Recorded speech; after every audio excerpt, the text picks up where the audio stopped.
Hello, everyone. What is up? Welcome to episode one of ShoBooVie, which you're probably like, what the hell is ShoBooVie? And I'm Miles, by the way. I'm going to be your host in all these shenanigans. And I'm the guy that's going to run the ShoBooVie website and do these little fun webisodes. But anyway, talking about what ShoBooVie is it's essentially where I take my three favorite forms of media, because I'm an egomaniac and I wanted to make this to talk about this stuff, which are shows, books, and movies, of course. You can see that in the fun little logo that my sister made. Shout out Deanna. She's very artistic. But anyway, so what I do is I talk about each of those three pieces of media, and I talk about how they all have a specific theme or unifying genre or topic or whatever. I just choose a rogue three, and I go through and talk about the similarities between the three.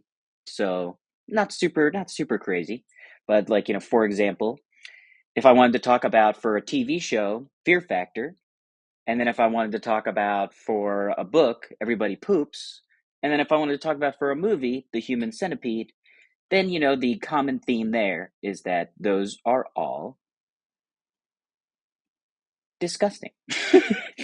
The other thing about this, which you probably just noticed, is that I have no editing ability. So this is going to occur in real time, just like some 24 Jack Bauer shit, except I'm not going to kill hundreds of people like he did in 24. But I just honestly, I'm lazy and I don't know how to edit and I don't want to learn. Isn't that good? Isn't that nice and ambitious? That's good. But don't worry, these aren't going to be super long or anything like that.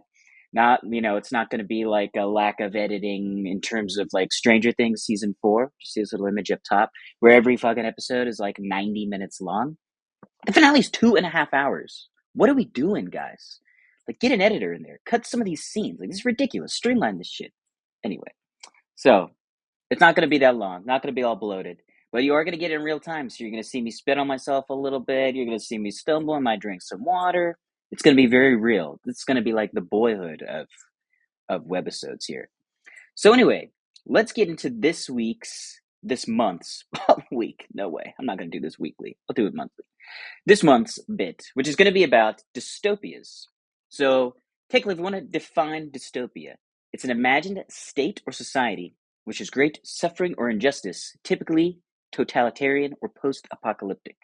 Not very creative of me, I just read it off the screen. But, why try to spew a definition myself if I can just cheat a little bit? So, some famous dystopias, from our three mediums here. We have 1984, of course. Everybody knows 1984. Everyone was forced to read it in school. And everyone should love it because it's an amazing book. Another famous dystopia from film, Mad Max Fury Road. That's like a top 5 fucking movie for me, so I had to give it the shout out. It's so good. And then TV show, although this one's kind of cheating because it's based on a book, but, it's entered the TV realm. But Handmaid's Tale is another really popular dystopia. Unfortunately, it's becoming a little more real every day, but, whatever. We're not going to get into that. It's too sad. But anyway, so this week, the three dystopias that we're going to talk about, I said week again, month. The three dystopias that we're going to talk about are, from the literature world, Brave New World, from the TV world, Severance, Apple TV's Severance, and from the cinematic world, arguably the grimmest dystopia of all time to grace the big screen, Walle. And we're not just going to talk about dystopias in general, though. I want to talk to you guys about how all of these center on the submission of free will. And in some cases, it's the willful submission of free will, which takes me over to Severance, our first bit here. I'm going to get this little guy playing here. Opening sequence here, it's kind of wild. They're like literally puppets, so it's like kind of fun, It's like, oh, marionettes, they're puppets in their own lives, and they're puppets in the opening credits. Cool, but anyway. So if you don't know already, the premise of Severance is, first of all, it's an amazing show. You guys gotta watch this. It's so good. The year it came out, a lot of people thought, I'm on Metacritic, and they have all these like critic lists and stuff like that where they go over what they deem to be the best shows of the year. And it finished number 1 the year that it came out. It's an amazing show. But anyway, so what it's about here is you have Adam Scott, John Turturro, Christopher Walken. They all play different characters who have willingly been game to submit themselves to a process called severance, where they have a life outside of their job, and then they have a life inside their job in this nasty giant corporate monolith called Lumen, where neither side knows each other. This severance that's occurring is that you go to work and you're a completely different person, and you have no knowledge of what's occurring outside of work. Whereas you leave work and the same thing, you have no knowledge of what your work self is. Pretty wild stuff. So it's got a lot to say about compartmentalization, about kind of corporate grinding of the individual a little bit and stuff like that. But that's not what we're really going to talk about today. Oh, technical difficulties. Here we go. What we're going to talk about is, like I said, this submission of free will. And the best example of this is one of the main characters' name is Helly, and she's the newest kid on the block here on this little Severance crew. It's like a cubicle of 4 people that Adam Scott's like kind of the pseudo leader of, and she's just coming on board. And her innie, which is the person that is in the Lumen corporate world, hates it because she doesn't know who she is. She feels like she's there against her will. She didn't sign up for this because she's her own individual person. But her outie has her own thoughts on what her innie thinks. So this is a wild little video here that I took from the show that shows how ruthless some of this like lack of individualism is here in Severance. Helly, I watched your video asking that I resign. I also received and responded to your previous request. I assumed that would resolve the issue, but now Miss Cobell says you threatened to cut off your fingers? She's obviously going to some extremes to try to get I understand that you're unhappy with the life cutting off fingers that you've been given. But you know what? Eventually we all have to accept reality. So, here it is. I am a person. You are not. Sick bird. I make the decisions. You do not. And if you ever do anything to my fingers, know that I will keep you alive long enough to horribly regret that. Oh, she's a nasty lady. The outie is. Your resignation request is denied. Turn it off.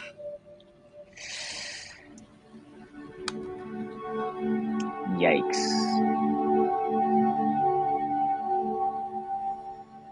And this is their little cubicle. This is like the only world these guys know, is this little cubicle that they're in and a few hallways around it. It's crazy. That's literally where their entire lives are as innies. It's nuts. Oh, we're going to do this again. I got to figure that out. We're going to show, and speaking of those hallways, I'm going to show, while little Adam here walks to his desk, I'm going to talk a little bit more about Severance. Because where it comes to this whole submission of free will here, and something that I want to talk about between all three, is that in dystopias, typically you see like a quelling of free will by some sort of overall, like they said, tyrannical power. But in Severance and in these other examples, we see a voluntary submission of free will. Basically, these guys, their outies, are going through some sort of horrifying experience that we come to learn about from some of them, that they are down with not living their lives to an extent. They're like, I don't want to be myself all day, every day, so I'm okay with severance. Like, I don't want to even be around my own self as I am as an individual from 9 to 5. So I'd like to be someone else. So they literally sign up for this. Everyone here is here willingly, that's trapped in this little cubicle.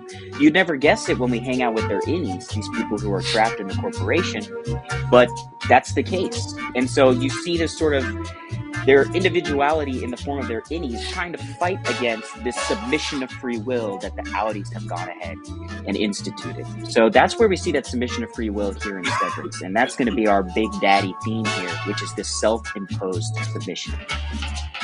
All right, Adam's been doing some walking for a while now, so we're going to dip out of here. And now we're going to head to our next bit of media, which is Brave New Worlds.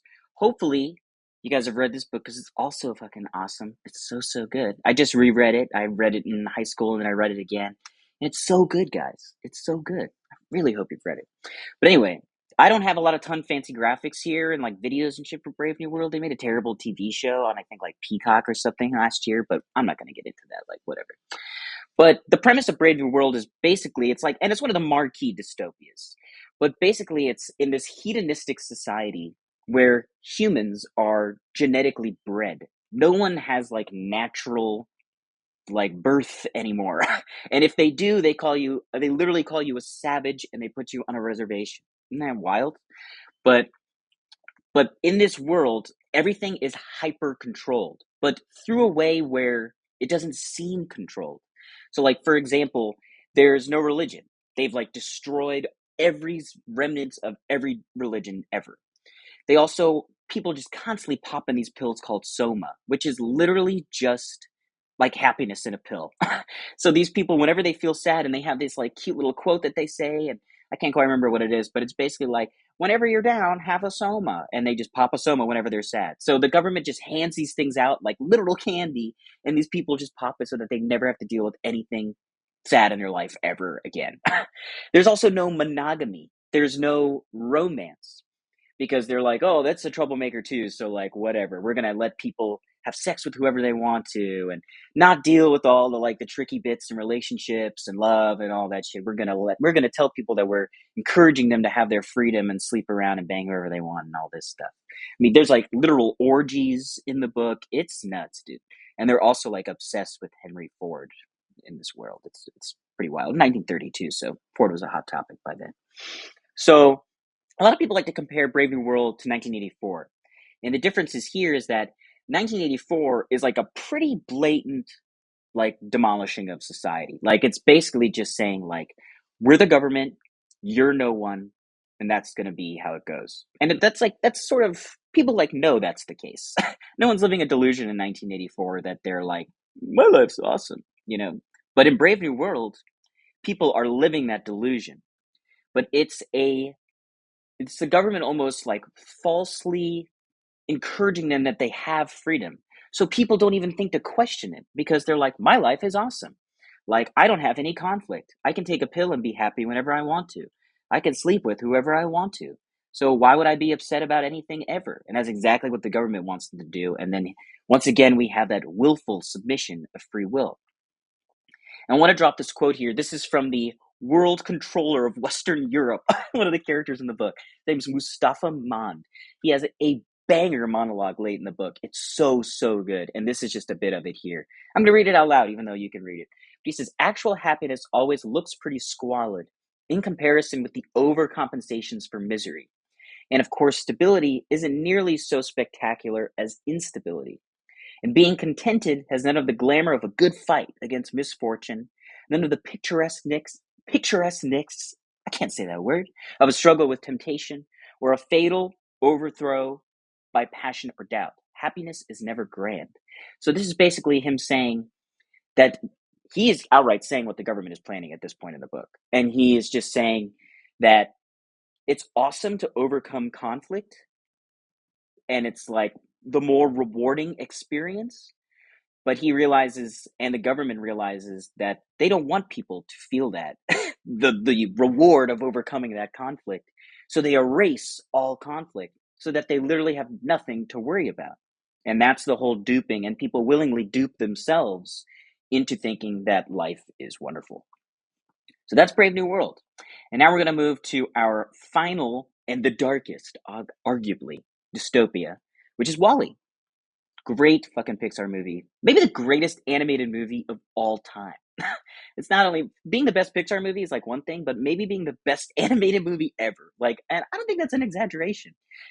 There's this list, the BFI, British Film Institute, does a list every 10 years of the top 250 movies ever made from around the world. It's crazy. And Walle made it one year. I think it's since been kicked off, but I think in like the 2012 list or something, it made it. It was like outrageous. Only animated movie to make it on the list. But anyway, deal with Walle. You've got this little dumpster guy here, little Walle here. And with Walle, oh, here we go. Yeah, I'm going to get into this video here in a minute. Walle basically cleans up garbage on Earth. There aren't any humans on Earth anymore. And these are for people who haven't fucking seen Walle, which if you haven't seen Walle, what the hell's the matter with you? It's so good. It came out like 20 years ago. But anyway, so Walle cruises around, cleans up all the garbage because Earth is just a dumpster heap by then. Well, humans have successfully just like wrecked the world. Nothing can grow there. It's literally just a wasteland. And so he is just a little robot going around doing his job. He doesn't know another life, and he goes around and just cleans up all this garbage. But one day he sees this babe robot. He thinks she's a babe. I don't think she's a babe. But anyway, name's Eve. He calls her Eva. Well, he has a great voice. And he's in love with her immediately. And her objective is to come to Earth to see if there's any life on Earth, plant life or whatever. And she actually finds a plant that Walle discovered. And then by accident, Walle ends up going with her up to this space station where all of humanity lives and has lived for hundreds of years since they destroyed the Earth. And that's where we get into all of this submission of free will stuff, because these people are just fucking chilling. And they do not care that they have nothing going on in their lives, which I'm going to show you here from this little clip of Walle doing his thing. Over to the driving range and hit a few virtual balls into space. Now, we did that yesterday. I don't want to do that. Well, then what do you want to do? I don't know. Something. I'm not going to watch all 3 minutes. Basically, the gist of it is, look at these people. They can play Scream. It's literally just, these people are morbidly obese. Because they don't do any activity at all. They literally just sit on these chairs that move automatically. And that's all they do all day. They get drinks delivered to them. They get food delivered to them. They just chill in these recliners all day and watch these TVs that are like this far from their face. And they're just surrounded by advertisements everywhere so that they can like buy whatever they want to in there and stay in their little chair. Your day is and the whole thing is run by this company called By and Large, which is literally this company that just runs the world at this point. It's absurd. So see, this guy can't even get up because he hasn't had to. So why would he? Be here to assist you momentarily. So I mean, we can keep going into this. It's like I said, it's like a 3-minute video. It's kind of daddy. We don't need to get in a cup. They don't even eat their food.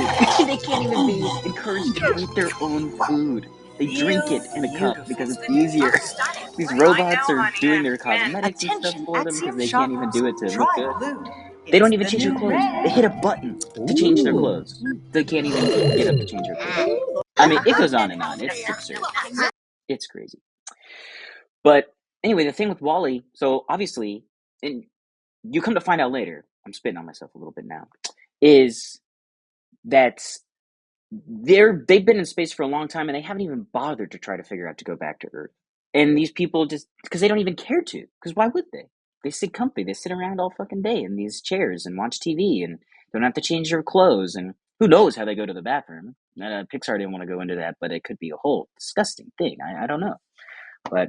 But anyway, so once again, we have an outright submission of free will because, and it boils down to all 3 circumstances between Brave New World and Severance and Walle, which is basically humanity saying, sometimes things are too hard and we don't want to deal with them anymore, so we're willing to surrender control to whomever to not have to deal with the hard things in life anymore. And that's the through line that I wanted to highlight through all of these. And so that's it. That's ShoBooVie episode 1 here. I hope you guys dug it. I had fun kind of spewing and shit. Let me know what you think. And of course, follow me, like I say here. Literally launching the website. Like, I think I'd like, at the time of this video, I probably like just fucking launched it. So it's like super fresh. But on there, we're going to see, I'm going to keep it rolling with reviews, movie reviews, show reviews, book reviews. I got some power rankings on there. I'm a crazy list guy. So I'm going to have, I already have movie lists on there from best movies of the 20s from 2020, 2021, 2022, 2023, so far in 2024. I'm also going to do some showrunner, author, filmmaker spotlights for you guys in there too. I'm a big Oscar nut. Going to do some Oscar highlights for you guys there too. And then of course, ShoBooVie itself, these little webisodes. I'm going to try to drop one every month to get us started.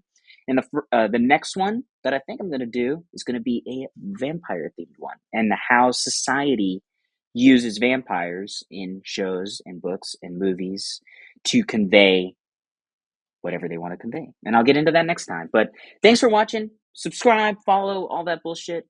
Let me know some feedback if you're my buddy. If I don't know you, just stay out of my way. But anyway, thanks for watching. Love you guys. Bye.